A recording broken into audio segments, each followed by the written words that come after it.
integrante del Consejo Directivo de la Academia de Medicina del Uruguay y hoy nos visita para protagonizar la entrevista central en vivo de Informe Capital. Augusto, bienvenido a TV Muchas Ciudad. gracias y gracias por la invitación. Por favor, a continuación sabremos cuál es el motivo justamente de la convocatoria. Agosto es rico en iniciativas orientadas a la seguridad vial. Ocurre que la Noche de la Nostalgia, que comenzará este sábado 24 y se extenderá hasta entrada la madrugada del domingo, desde hace años genera el mayor pico de asistencia a establecimientos nocturnos y desencadena altos niveles de consumo de alcohol y otras drogas que elevan la siniestralidad a su máximo anual. Bajo la consigna Seguro es Cero, un conjunto de organizaciones públicas, privadas y de la sociedad civil presentaron la campaña orientada de este año que hace hincapié en que quienes conduzcan no consuman sustancias psicoactivas. Sin embargo, hay ámbitos en los que se cuestiona la efectividad de estas campañas. Uno de ellos es la Academia Nacional de Medicina, institución de carácter científico en la que prima la idea de que el descenso de los niveles de siniestralidad reclama acciones permanentes y a mediano y largo plazo. Con esa idea, la Academia creó un documento que señala las causas del problema y plantea propuestas para solucionarlo, tomando como insumo un coloquio abierto a diferentes personas y organizaciones realizado en mayo. Partiendo de la base de que el descenso de la cantidad de siniestros y de personas heridas convive con el aumento de los fallecimientos, se concluye que hay un incremento de la peligrosidad, quizás asociado al aumento de la velocidad. El informe sintetiza algunas de las propuestas planteadas para bajar la mortalidad en calles y rutas que ponen el foco en quienes conducen y en quienes no lo hacen, pero también se diferencian según franjas etarias y tipos de vehículos y abarcan aspectos como la infraestructura. Bien, se dice que los siniestros de tránsito son una especie de epidemia desde hace muchos años en nuestro país y si bien en el último informe hay menos siniestros, como decía bien este informe que acabamos de ver, hay más muertos. Y esto preocupa y ha hecho que desde la Academia de Medicina se esté enfocando este tema como materia de prevención. ¿Por qué ahora sacan esto? ¿Cuál es el interés? No hay demasiadas recomendaciones. ¿Qué no sabemos? La preocupación no es nueva, ya comenzó en el año, hasta donde yo pude participar, en el 2013, donde se hizo una primera jornada acerca de la siniestralidad a raíz del incremento de la mortalidad en aquel momento, que era importante. Y ha sido constantemente un motivo de preocupación porque la siniestralidad sigue, la mortalidad sigue, ¿no? Y los 2 últimos años hemos tenido un incremento notorio. Y además está segmentado por edades, por vehículos. La mitad prácticamente de las personas fallecidas andaban en moto. En motocicleta, sí. Por ejemplo. ¿Cuáles son, si tuviera que pasar raya en algunas de las cuestiones que nos tienen que llamar la atención, que está en nuestras manos para hacer? Sí, en relación a las motos hay un formato o un conjunto de características que permiten describir el candidato a tener un siniestro, que es el hombre joven que ingirió alcohol, que anda en moto en un fin de semana y sobre todo en temporada de verano. Eso es el prototipo de la persona de mayor riesgo, pero no es el único, por supuesto, y es sobre ese tipo de usuarios de la vía pública que deberían hacerse los enfoques más específicos y más duros en ese sentido y de control, ¿no? En el informe que ustedes elaboraron a partir de ese coloquio organizado en el marco de Mayo Amarillo, antes de pasar a las propuestas, que son muchas, como decía Pilar, y muy diversas, hacen una especie de diagnóstico de situación, de alguna manera, y hablan de que por detrás de este aumento en la mortalidad vinculada con los siniestros viales, paradójicamente cuando hay menos accidentes y menos personas heridas, hay algunos elementos filosóficos, ideológicos, psicológicos, entre otros. ¿Cómo podemos resumir esa línea? Se podría decir que es una característica antropológica de nuestro país, antropológico-cultural, ¿no? Nosotros somos transgresores, poco proclives a seguir las normativas, y eso incide mucho, ¿no? Eso incide mucho. Por eso es que el enfoque principal que se dio en esta jornada y que lo protagonizó el presidente del Automóvil Club del Uruguay, el señor Tomasi, es insistir en la necesidad de una nueva ética de la movilidad. O sea, tratar de apelar a la responsabilidad, no solo de los conductores, sino también de los peatones, de los ciclistas, de los motociclistas. Porque el problema de fondo es un problema de conducta. Si todos hiciéramos lo que debemos hacer y acatáramos a rajatabla la reglamentación de tránsito y respetáramos al otro que coincide con nosotros en la vía pública, no habría siniestros. Porque los que son debidos a una falla mecánica azarosa son la mínima cantidad, son los menos. Hay un problema de conducta y para cambiar conductas hay que apelar a la responsabilidad de la gente para que haga un uso adecuado de su libertad en la circulación. Eso es grosso modo el enfoque, digamos, de base que tuvo esta jornada, ¿no? Ahora, uno tiene la impresión de que las recomendaciones, también las modificaciones normativas, hace mucho tiempo se vienen acumulando, las campañas públicas también. Sí. Entonces, ¿cómo habría que operar para que esa nueva ética tomara cuerpo o realmente se reflejara en la conducta? Sí, es todo un problema multifacético y multidisciplinario que por eso debe ser asumido no solo por la UNACEF, que es un organismo muy importante, son múltiples los organismos que deben participar conjuntamente y mancomunadamente para lograr ese objetivo, ¿no?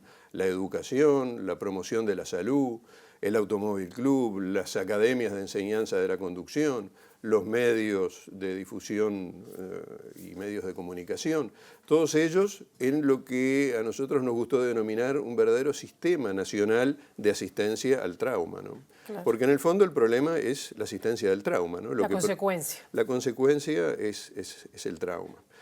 Pero en la base de producción de ese acto violento, que es el choque, el siniestro, también hay una violencia ciudadana latente que forma parte de la violencia general que vivimos en estos tiempos y que se traduce en el tránsito, ¿no? Claro, ¿y qué es lo que ha cambiado? Porque me llamó la atención cuando estaba leyendo el informe, la ética de la movilidad, ¿no?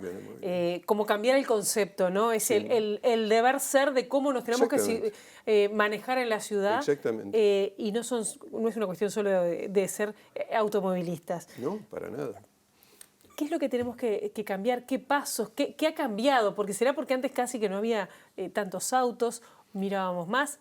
¿Cambió la sociedad para plantearnos de otra manera? Hay un cambio, digamos, de estructuras, más automóviles, las vías están saturadas y demás, pero además hay una tendencia a consagrar determinadas libertades que subjetivamente llevan al individuo a concebir que tiene la capacidad de hacer cualquier cosa. Y eso lleva a un olvido del conciudadano, del que está al lado de él. O sea, moderar la libertad, buscarle los límites adecuados en el marco de una convivencia adecuada. Es el mismo problema de fondo, si se quiere, que tiene la violencia doméstica u otras áreas de violencia. ¿Y se sigue otros países, lo que han hecho otros países? Pienso en España, cuando en la ruta del bacalao era, ¿no?, los fines de semana, que se disminuyó el año pasado, de forma brutal en los siniestros. Sí, bueno, justamente, es bueno que mencione eso, porque el año pasado vino la presidenta de la Asociación de Familiares de Víctimas de Siniestros de Tránsito y dijo que se había disminuido radicalmente el número de fallecidos. Y dijo la siguiente frase: bueno, yo quisiera decirles que fue a expensas de la educación, pero lamentablemente tengo que decirles que no fue a expensas de la educación, fue a expensas de control y sanción. Y eso es una etapa dentro de la estrategia para enfrentar este problema fundamental. Hacen falta más controles y hace falta un cierto rigor en la sanción. Y a la vez premiar las buenas conductas, buscar los mecanismos de premiar al conductor que no comete faltas, al conductor correcto, digamos. No solo va por la sanción, sino también por el estímulo a la buena conducción. Ahora, cuando menciona la regulación, eventuales innovaciones que podrían llevarse adelante, uno, lo que acaba de mencionar con lo planteado antes, que en el documento por ustedes elaborado se reflejaba con respecto a veces hasta trabas ideológicas que hay para avanzar en estas cuestiones, porque hay quienes entienden que se avanza demasiado si se regula mucho contra la libertad personal. Exactamente. Recuerdo algunas discusiones que se daban en algunos lugares del interior hace unos años aquí por el uso del casco, por ejemplo, ¿no? Lamentablemente se siguen dando. ¿Va por ahí efectivamente la consideración? Sí, ese es otro aspecto, ¿no? Porque el uso del casco está reglamentado por ley. Entonces es insólito concebir que haya una omisión al cumplimiento de la ley, liso y llano. Lo que estábamos diciendo es en el marco de lo otro, que es acotar la libertad a los efectos de que pueda haber una convivencia adecuada, ¿no? Claro, ahora que le mencioné el uso del casco, pasando a la parte del documento elaborado por ustedes que habla o que hace un raconto de todas las propuestas, que son muchas y que parten de distintos ámbitos de la sociedad. Exactamente, es importante destacar eso. Una tiene que ver con, por ejemplo, fomentar el casco ya incorporado cuando se vende Claro. un birrodado. Sí, sí, claro. Sí, sí. Son propuestas que surgen de distintas entidades, de la Policía Nacional de Tránsito, del Automóvil Club, de la propia UNACEF. Y eso, claro, es un elemento importante, ¿no? Creo que eso es una parte que se cumple bastante bien, que los birrodados ya son vendidos en su mayor parte con el casco incluido, ¿no? Claro, y siguiendo con lo que decía Martín, también le asigna responsabilidad importante en los siniestros a la tecnología y a la publicidad que hay. Bueno, en la venta de vehículos, ¿no? De Sí. motos y de todo. ¿De qué manera se podría trabajar ese aspecto? Bueno, también exige algún tipo de regulación y una conciencia de parte de los empresarios que se dedican a la venta de ese tipo de cosas para tratar de evitar una promoción hedonista del artículo en cuestión y que fomente ciertas posturas, que lo mismo lo ve uno a nivel cinematográfico, ¿no? Las películas como Rápidos y Furiosos, Claro. ya solamente el título ya lo muestra, ¿no? Entonces es un poco de ese tipo de cosas. La publicidad carretera en otros países está prohibida. No hay publicidad en las calles. La cartelería, dice La usted. cartelería, la Y cartelería. porque puede distraer. Pero por supuesto, acá tenemos carteles que se suceden y además el cartel A remite al cartel B y el B al C, de tal manera que la atención queda fija durante todo un trayecto. Se da la paradoja de que algunos carteles buscan que la gente conduzca mejor también. Sí, algunos buscan que la gente conduzca mejor, pero habría que demostrar la eficacia de ese tipo de carteles, ¿no? Los distractores, hay una cantidad de elementos, el uso de los celulares, los vidrios ahumados, casi Que ahí todos. se proponen, discúlpeme, el bloqueo. Ustedes proponen el bloqueo de Sí, los celulares sí, sí. en las personas que estén conduciendo. Sí, ya le digo, no son propuestas nuestras porque van más allá de lo que la academia en sí, como academia, tiene un know-how para proponer, pero las tomamos de quienes la hacen, las consideramos buenas y adecuadas, las hacemos nuestras y las promovemos a los efectos de que haya un conocimiento de esos mecanismos y que se considere su aplicación. Decíamos en la presentación que ustedes, hablo de la academia, tienen una visión por lo menos crítica de cierta tendencia que hay a hacer campañas públicas que a veces se intensifican cuando se aproximan fechas como las de fin de año, las festividades, ahora la noche de la nostalgia, y que no se enmarcan dentro de las acciones más bien de largo o medio plazo. ¿Por qué? Más que nada eso, o sea, el aflojar la guardia una vez que pasó el 24 de agosto, una vez que pasó el Mayo Amarillo. O sea, tiene que haber una insistencia permanente en el tema de la promoción de la seguridad en el tránsito, ¿no? Claro. Eso es lo que nosotros insistimos. Un detalle interesante también tiene que ver con las cuestiones de edad, ¿no? Porque hay una, digamos, una propuesta vinculada, por ejemplo, a las personas mayores de 80 años, que a veces como peatones tienen un comportamiento diferente, a los adolescentes, Sí. a las mujeres y a los hombres. ¿De qué manera ustedes impulsan o sería interesante o importante para abordar esta ética de la movilidad? Trabajar con estas franjas etarias, pienso en los adultos mayores que son casi el 20%, los mayores de 65 de este país. Sí, pero que sufren la siniestralidad de otros. Claro, como peatones a veces. A veces como peatones y a veces por ser pasajeros de un vehículo, pero no como conductores, no tanto como conductores. Ahora, si bien hay que valorar al individuo que tiene una cierta edad los efectos de ver cuáles son sus cualidades y sus posibilidades, también hay que hacerlo con los otros escalones, porque son distintas las motivaciones para hacer un manejo inadecuado. El adulto mayor tal vez no tenga las condiciones psicofísicas adecuadas, pero el adolescente, el que recién empieza, ¿qué grado de equilibrio psicológico tiene? ¿Cómo encara el hecho de tener lo que en definitiva es un proyectil en sus manos, que es un vehículo? ¿Cómo encara la relación con el otro individuo que va a ir a su lado? ¿Cómo encara los riesgos? Una serie de cosas que implicarían una valoración neuropsicológica bastante profunda. Todas estas cosas implican, además de una voluntad de hacerlo, costos, ¿no? Claro. Y por eso es que muchas veces se choca en mantener el statu quo, ¿no? Se habla de un nivel de gradualidad en el acceso a la libreta, empezando de los 17 años en alguna de las propuestas recabadas. Claro, para ir adquiriendo progresivamente las capacidades necesarias y a su vez mantener en ese proceso una tutela. Como en todo proceso de aprendizaje, bueno, no decir a partir de hoy usted tiene carta blanca para lo que sea, sin haber evaluado las condiciones particulares de cada individuo, sino ir controlando a la manera de un instructor consciente y capacitado cuáles son los cambios que ese conductor viene recibiendo. Claro. Y en el otro extremo también la deshabilitación progresiva con la libreta de puntos, ¿no?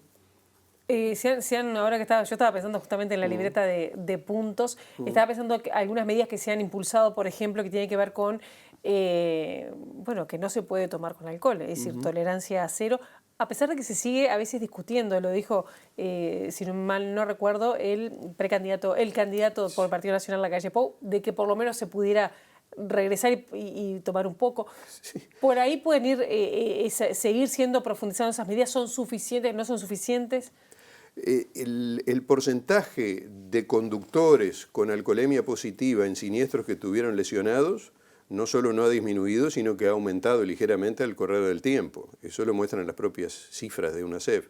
O sea que eso no es que nos sirva la medida de bloquear el alcohol. Demuestra que justamente la alcoholemia positiva sigue siendo importante en la generación de siniestros. Que no hay que volver para atrás. No, no hay que volver para atrás, porque además, ¿cuál es el precio a cambio del cero alcohol?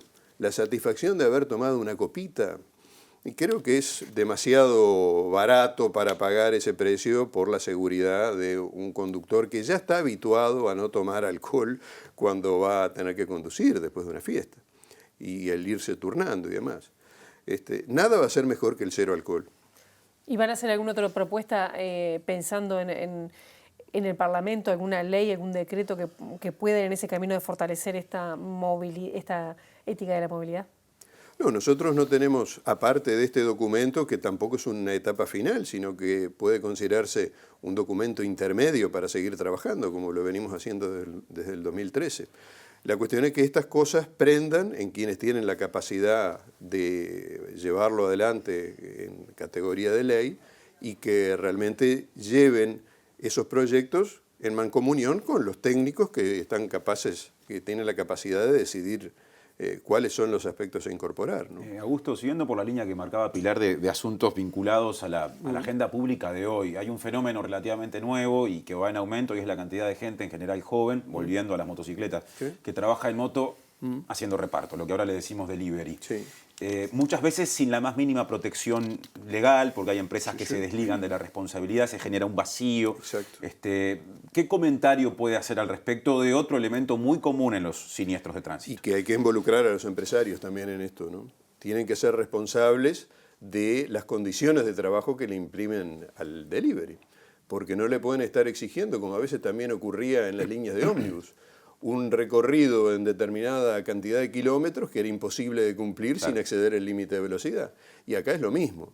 Lo que uno no puede constatar todavía en el tránsito cotidiano cuando uno circula por la ciudad son los resultados de esa campaña de capacitación que se hizo sobre ello. Yo aprecio la misma cantidad de imprudencia que siempre hubo. Y son realmente un tema muy, muy crítico porque son gente joven, muchos años de vida útil perdidos, el tema del costo del que queda con secuelas durante muchos años. Recientemente tuvimos un caso mediático muy notorio en ese sentido, que muestra los costos que implica no solo el que fallece, sino también el que queda con lesiones graves que le impiden trabajar o que le impiden seguir siendo el sostén de su familia, ¿no? Bien, y muchas veces también con situaciones de desprotección legal que inclusive por cómo contratan algunas de las plataformas internacionales, ni siquiera les dan derecho a llegar al sanatorio del Banco de Seguros del Estado. Ahí hay un buen camino a recorrer en el sentido legislativo, ¿no? Regular ese tipo de cosas de una manera firme y estricta, ¿no? Este documento es de la Academia Nacional de Medicina. La UNICEF también saca sus documentos y han trabajado juntos en esto. Siempre.